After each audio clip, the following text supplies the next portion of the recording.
Guys, take a look at my concoction.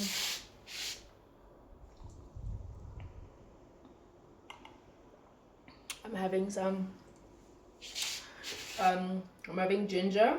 Okay, let me tell you guys everything that's in my concoction. Right? So I'm catching a little bit of the flu, y'all. I look so cute for someone who has the flu. Look at my skin. My skin looks really good. Anyways, I'm getting distracted. Okay, guys. My throat was super painful yesterday, last night, going into the evening. And I made this concoction. And when I woke up this morning, my throat is like 40 or 50% better. And I'm so proud and I'm so grateful.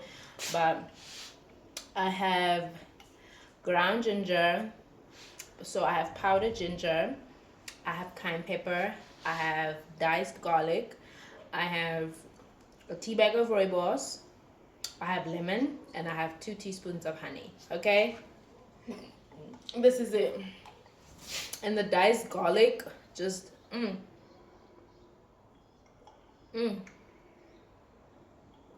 it's delicious because my man told me to put garlic also in here and I was doubtful. Mm-hmm. Mm. And the diced pieces that come through the straw, I chew them and I eat them out. But this is so good.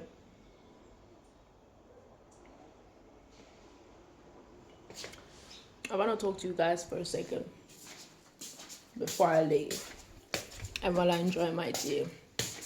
I'm so sad she's already done. I love me a good little concoction tea.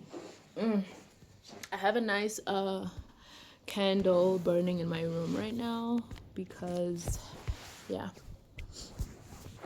it just smells a lot like my dog in here, so I just needed a different scent. But guys, I am so fascinated and proud of myself because what usually happens when I'm not feeling well is that I neglect self-care. Like I neglect myself and taking care of myself because I always feel like I need to prove to the people around me that I'm not feeling good. Because when I'm not feeling good, then they won't expect me to do things. Instead of just me saying no, instead of just me saying no, I can't.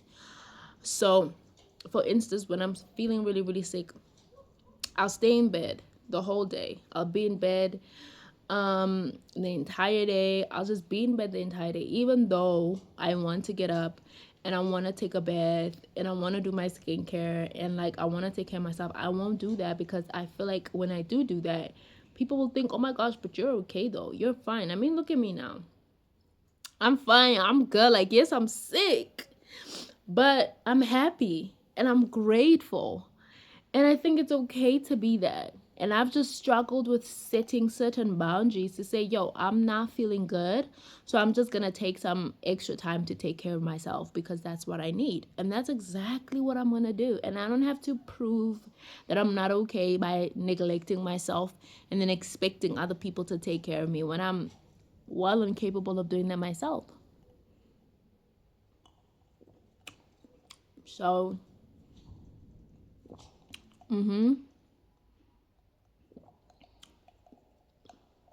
you don't need to prove anything to anyone.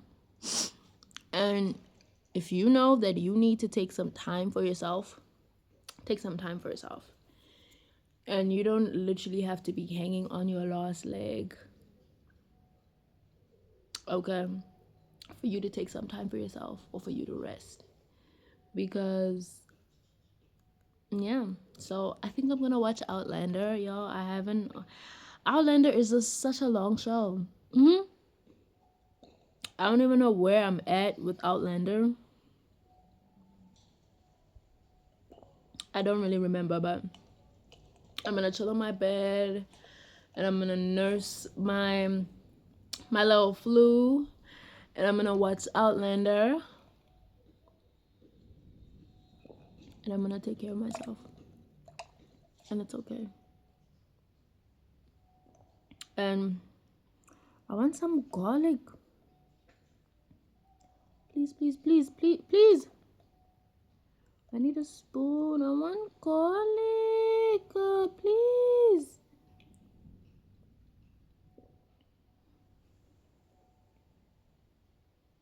Is it just... I want garlic. Give me garlic. Yeah, the garlic doesn't want to come out. Oh. Yummy. Oh, yum. Yum.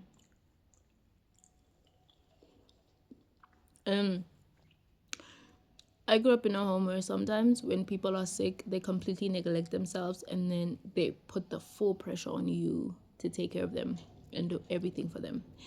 You know, like in Setswana, we basically call it like what deaf.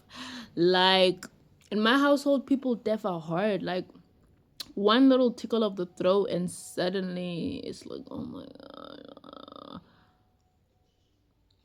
I know you lying, B. Like I know you sick, but you don't have to do all that. You know what I mean? Like guys. So I'm basically unlearning that feeling like because someone will have a tickle in their throat and then suddenly you have to make them breakfast, lunch, and supper. You have to bathe them. You can't bathe yourself just because you sneezing. You can't make yourself some lunch. You can't make yourself eggs because you're sneezing and it's like Jimmy, you're just sneezing, babe. It's just a sneeze. It's just a sneeze.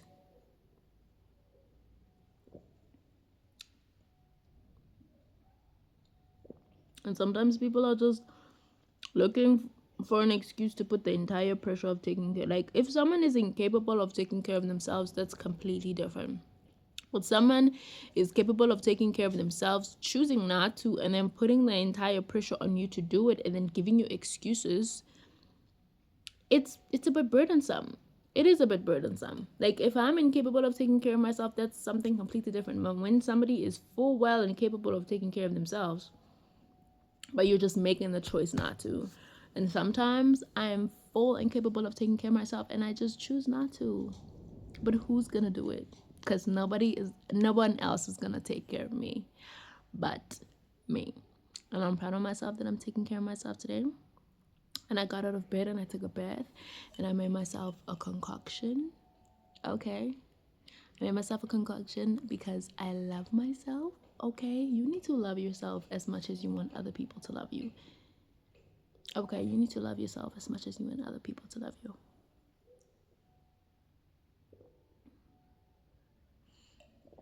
So I made myself a concoction. Okay, I don't need anybody to tell me to make this concoction because I made it, because I love myself. Okay, so I made myself a concoction because I love myself. I'm gonna lay on my bed. I'm going to. Where's my dog? Oh, I'm gonna lay in my bed with my throw blanket. I might close my window because I opened my window a little bit because I just needed some fresh air, you know, because like when you're coughing and stuff like that, fresh air is needed. And just cozy up with my candle lit and watch Outlander and just rest and read my book, y'all. I really need to give the YouTube girlies book reviews. I feel like I just like talking, guys. It's hard to describe a book for me. It's really hard to like talk about a book and give book reviews because for me when I read a book, that book is so personal to me. Like it speaks to me. And if you read the book, it may say something completely different to you. Like, man. But I'm going to always let you guys know what I'm reading and what I think about the book. And if you're interested, you can go ahead and read it. But the current book I'm reading right now is Purple Hibiscus by Chimamanda Ngozi Adichie. I think that's how you say it. I'm pretty confident. Chimamanda Ngozi Adichie. Man, what a beautiful name. I love just pronouncing that. Like, what book are you reading? Oh, I'm reading Purple Hibiscus by Chimamanda Ngozi Adichie. It's such a great, oh man. Look at this cute thingy I got. I'm pretty sure I'm supposed to take it out of the package, but a bookmark. There's no enjoyment like reading. I got this bookmark.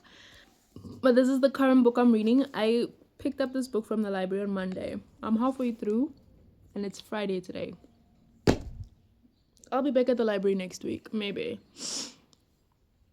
But it's just, I don't even, as I said, I don't know how to describe the book, but I'm definitely enjoying it. It's it's a very deep book. And it's very real. Like, yeah, it's based on a true story. It's a very real book. And I love it. And I can relate to a lot of it. And even some of it that I can't relate to, like I understand, like I get that. I get that. Guys, religion is a drug.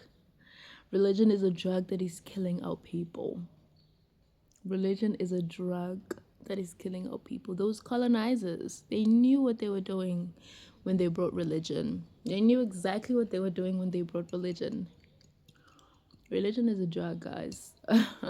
Y'all know I believe in Jesus. I love the Bible. I love Jesus.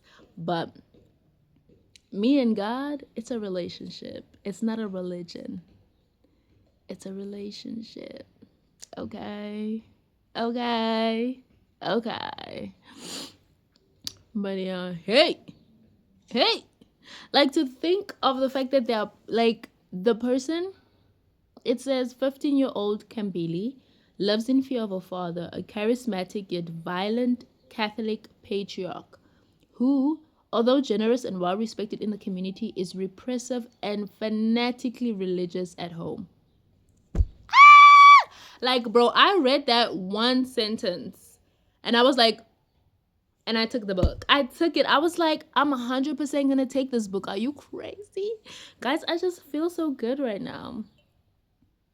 It really feels good to show up for myself in the moments that is most needed. And sometimes I don't show up for myself just to show people that I can't show up for you. Because sometimes when people see you showing up for yourself, they're like, oh, can you do that for me too? Can you do this for me too? How about you just ask me to teach you how I do it? Then you can do it for yourself. And then, I don't know if you guys get what I mean, but like, do you get what I mean? Those who get it. Like, sometimes I will avoid showing up for myself just so that other people don't ask me to show up for them. Because sometimes when you're taking care of yourself, it's like, oh, take care of me too, please. Take care of me too. Take care of me too. And I'm learning how to still show up for myself. And when other people ask me to show up for them and I can't, then I can say no. Then I can put a boundary and say, I'm sorry, I can't, but maybe next time. Maybe when I'm feeling a little bit better. You know, because I can't always show up for you, but I need to always be able to show up for me. And that's what I always tell my best friend as well. Because sometimes she'll be like, girl, I'm sorry that I couldn't show up for you. I'm like, girl, you needed to show up for you. And I would hate to know that someone neglected themselves in an attempt to be there for me.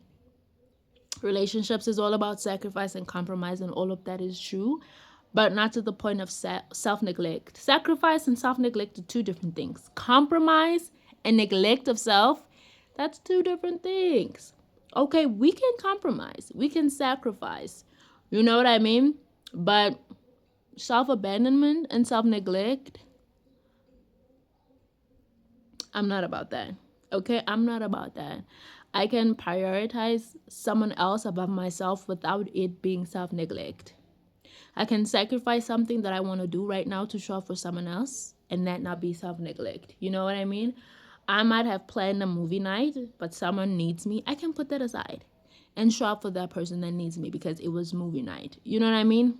Something like that. But self-neglect and self-abandonment, that's some stuff. That's something deep. Something that I've done so much in my life and I've completely lost myself.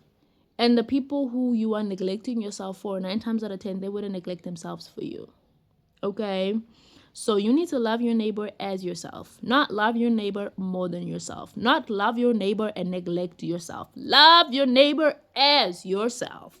So you gotta love yourself too, Buki. And the love that you give to your neighbor is love that overflows from the love that you give to yourself. Let that junk overflow. Because now you're giving people love, but you empty. You pouring from an empty cup, you empty, you running dry. No, baby. No. Absolutely not. It's like if I ask my friend for 50 rand, if she doesn't have a 50 rand, she should just say, girl, I'm sorry, I wish I could help you, but I don't have a 50 rand. Right?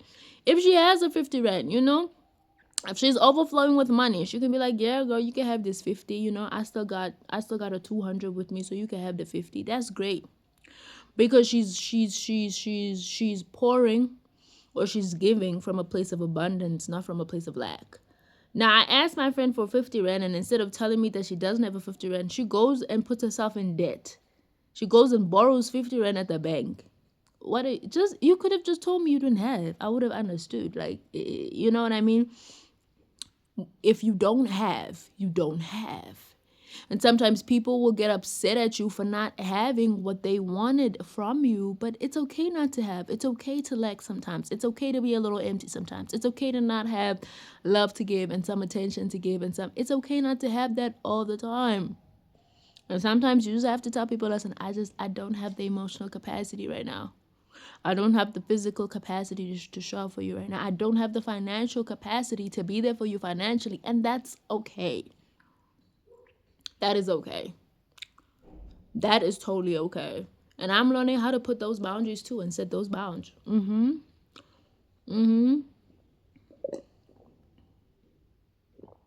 learning how to set those boundaries. And you should too. But yeah, I'm really proud of myself. And I'm really trying. And it's not easy, but yeah. Guys, I'm really sad that my tea is done. Like, this thing was full 20 minutes ago. And she's gone. Why? Why? Why? I might have another glass. It's so freaking good, bro. Give me tea in a mason jar and I'll love you forever. Give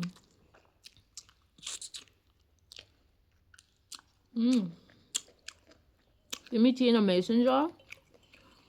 I love you forever. But yeah, guys, this is the book that I'm reading. It's real, y'all. It's really, really real. Like, Hashem, guys, me and religion. I just love vibing out in my relationship with the Lord and just like learning and unlearning a lot of like strict rules that I learned in the church that are not of God. Because people will add their own spice to God's word. No, because I have evidence. Hold on, I have evidence. You know what I mean? Because sometimes when you talk, people are like, where is that? I have evidence of where people will add spice to what God said. Hold on. It's not even fall. Hold on. We going right to Genesis. Hold on. Okay. Let's read Genesis chapter 2, verse 16.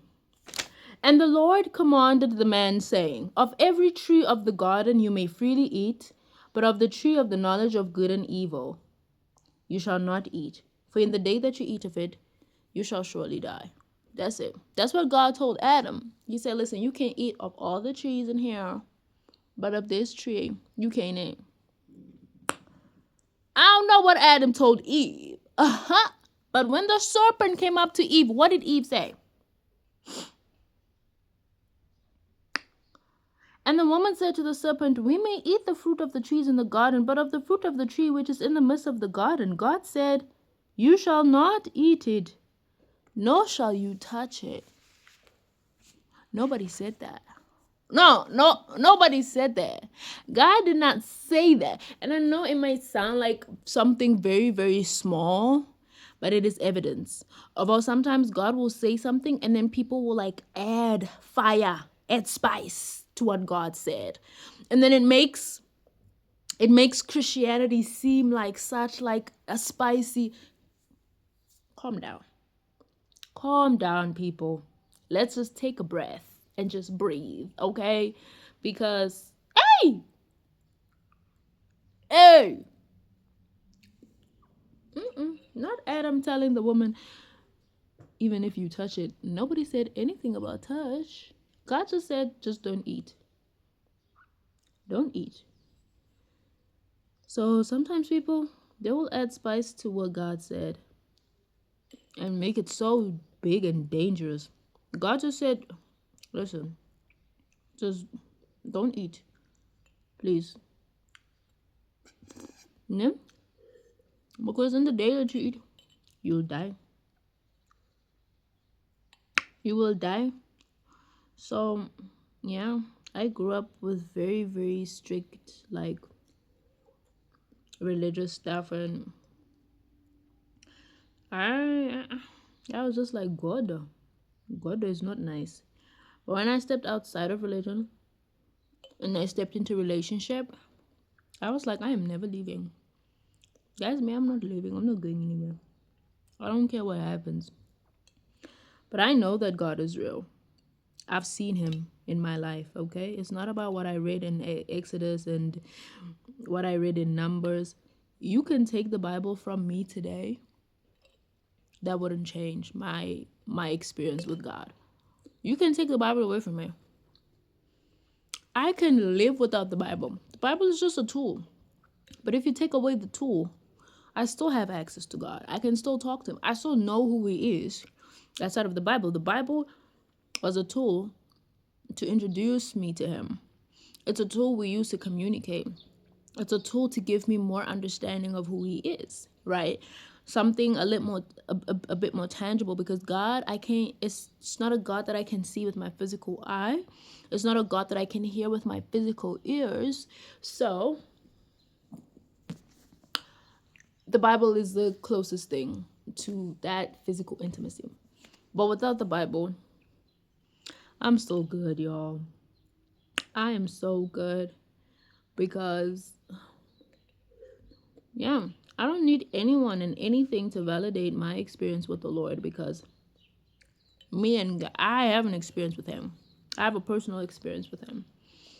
So I don't need David to validate my experience with God. I don't need to read the story of David to know God is real. I don't need to read. I read these things because I want to. I read them because they affirm what I already know about God. They affirm what God has already revealed to me in my own life, revealed to me about him in my own life. It's just an affirmation. It's just something that affirms me. But you can take it away and I'll be cool, bro. And sometimes it seems like people like like your God is the Bible. And if your God is the Bible, that's wrong. The Bible is a reflection of God. It's just a reflection. It's not God himself. And sometimes you'll just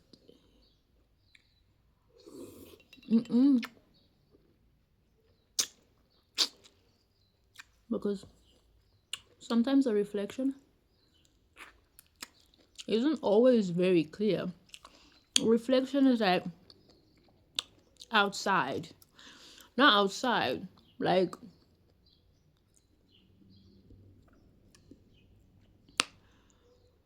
what example can I use right now? I'm gonna use the example kind of a shadow, because that's the best way I can explain what I'm trying to say.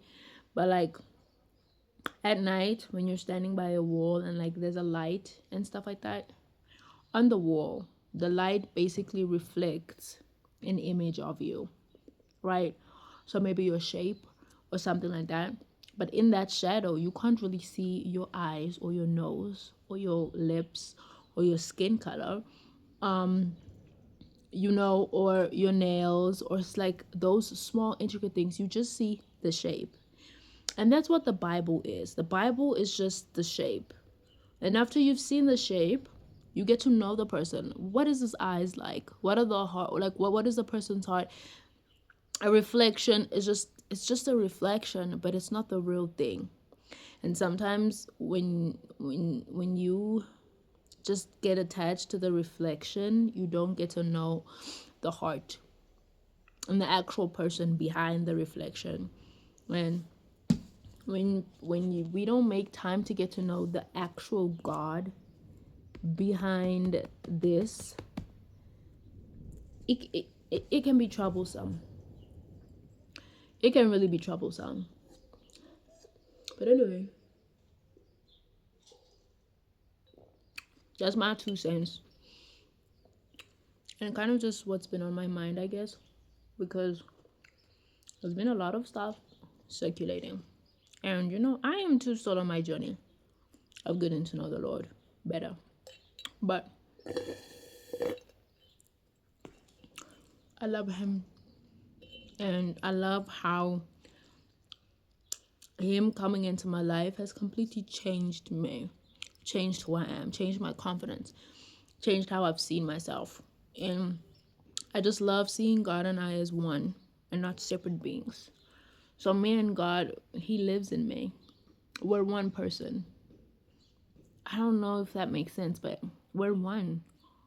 Like, we're individuals, but we're one. And we move as one. And I like that. But that was a little bit of my tea time TED talk.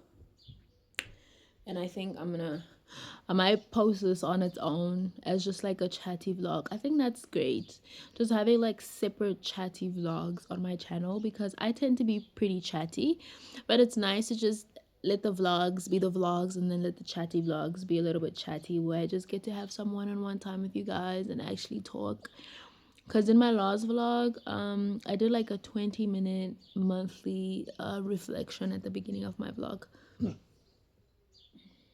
Yeah, I'm farting and I've been eating garlic, and like my dog is right behind me, and I'm like, girl, I'm so sorry, I'm farting in your face right now. But yeah, so I think I'd really like to do that. I used to do that on TikTok, actually, have monthly reflections at the end of every single month, and then have monthly intentions at the beginning of every month. Yeah, that would be dope to do on my channel as well from time to time. Just do a little bit of monthly reflections, what I learned from the month. I really do believe I like to be intentional with my time, and it's good to be able to look back on that to say, okay, because time flies by so quickly. Sometimes we forget, like, what happened in Jan, what happened in Feb. And sometimes we can get so caught on to like physical progress that we don't see the internal progress, the mental progress, the emotional progress, the spiritual progress and transformation. We just want physical. You want to see the results instantaneously. You want to see all of these things. So I think just having those reflections just allows me to look back on what was my mindset in January versus now. What did I learn in January? What did I learn in February? Even if it's not every month, whether that's every 3 months, every quarter, just whenever I feel like, yeah, like I actually want to share a lot of these things. Obviously, I have my journals where I journal about that, but yeah. I think that would be fun to do. Just do a little bit of reflections and just inspire you guys also to just be intentional. About what are the things that you want to learn, what are the things that you want to achieve outside of just making money, having a great body. All of those things are great, but also just honing into that mental, emotional, and spiritual transformation. So yeah, but in this very moment, I'm proud of how I'm learning how to truly love myself, truly, unconditionally. I don't think I've ever been taught how to love myself unconditionally. My love for myself has always been conditional. If I woke up at 6, if I ate good, if I did a workout, if I studied, if I did that, then I'd love myself. But on the days where I roll out of bed at 8 o'clock, on the days where have a packet of chips for breakfast instead of a yogurt bowl. On the days where I don't do a workout, on the days where I don't study 10 chapters and I studied 2, then the love seems to fade a little bit. Then I get critical, then I get mean, then I get ugly, and that's not nice.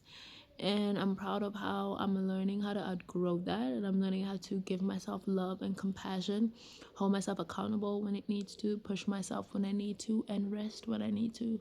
And all of those things are important. So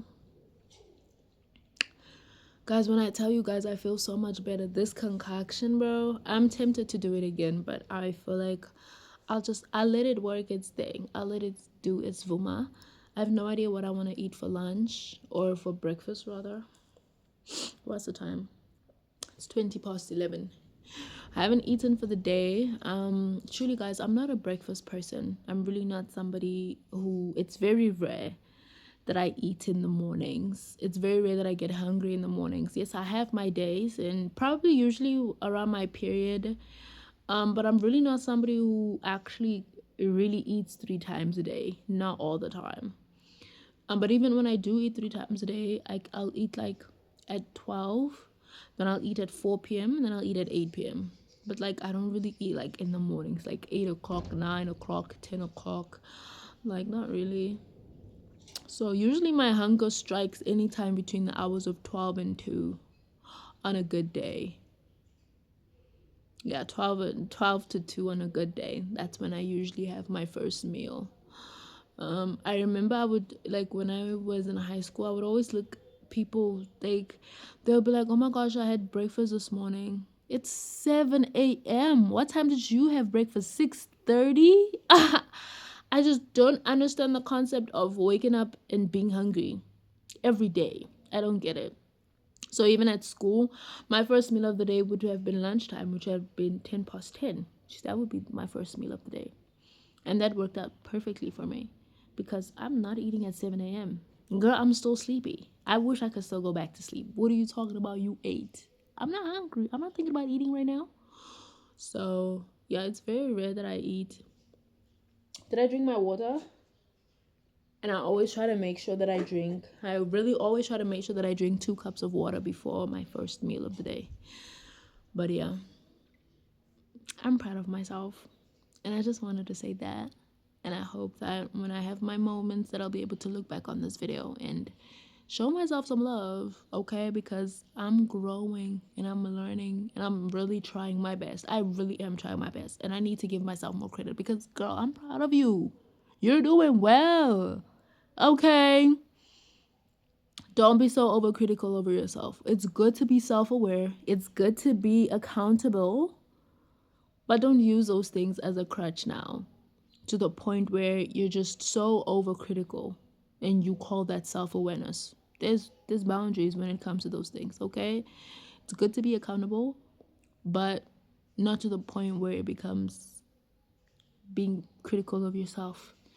So know the difference, learn the difference, and know that I'm proud of you and I love you.